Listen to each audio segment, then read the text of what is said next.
జరుగుతుంది.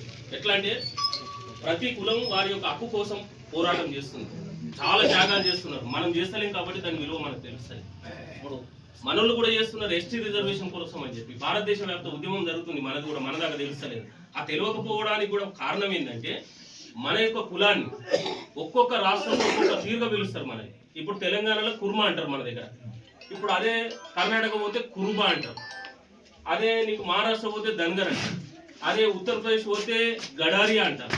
అట్లే మనకు బీహారు మధ్యప్రదేశ్ ఆ బెల్ట్ కొంత పాల్ అంటారు, గడారి అంటారు, గవారి అంటారు. అట్లా తమిళనాడులో పోతే కురుంబన్ అంటారు. ఇట్లా ఒక్కొక్క రాష్ట్రంలో ఒక్కొక్క పేరుతో పిలిచేసరికి బాగా కన్ఫ్యూజన్ వచ్చింది. అసలు ఎవరం ఎక్కడనో అర్థం కాని పరిస్థితి. ముఖ్యంగా ఇక్కడ హైదరాబాద్ స్టేట్ లో ఏంటంటే గొల్ల యాదవ్ అనేది మన దాంట్లో ఇది డిస్టర్బ్ అయిపోయింది. ఇది అయిపోవడం మూలంగా ఎక్కడ దెబ్బతింటున్నాం అంటే రిజర్వేషన్లలో దెబ్బతింటాం. మిగిలిన ఏం పెద్ద ఇబ్బందులు రాకపోవచ్చు, కానీ నువ్వు బీసీబీలో ఉండాల్సిన పోయి బీసీడీలో చేరుతావు.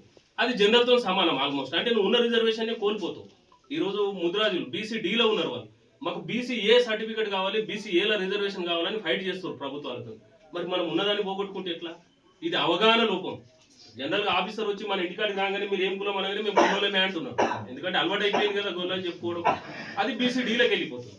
భవిష్యత్తులో మన పిల్లలు చదువుకున్నప్పుడు ఉద్యోగాల కాడ కానీ ఇతరత్ర అనేక రకాల ఈ రిజర్వేషన్ నష్టం అనేది జరగబోతుంది. మనం దీన్ని దృష్టిలో పెట్టుకొని రేపు భారతదేశ వ్యాప్తంగా జరిగేటటువంటి సర్వే, తెలంగాణలో జరిగేటటువంటి సర్వేలో మనం పాల్గొన్నప్పుడు దయచేసి కురుమ గొల్ల అని చెప్పకూడదు, కురుమ యాదవ్ అని చెప్పకూడదు, గొల్ల కురుమ అని కూడా చెప్పకూడదు, ప్యూర్లీ గొల్ల అని కూడా చెప్పకూడదు. పర్టికులర్గా రాసినప్పుడు కురుమ అని రాసుకోండి.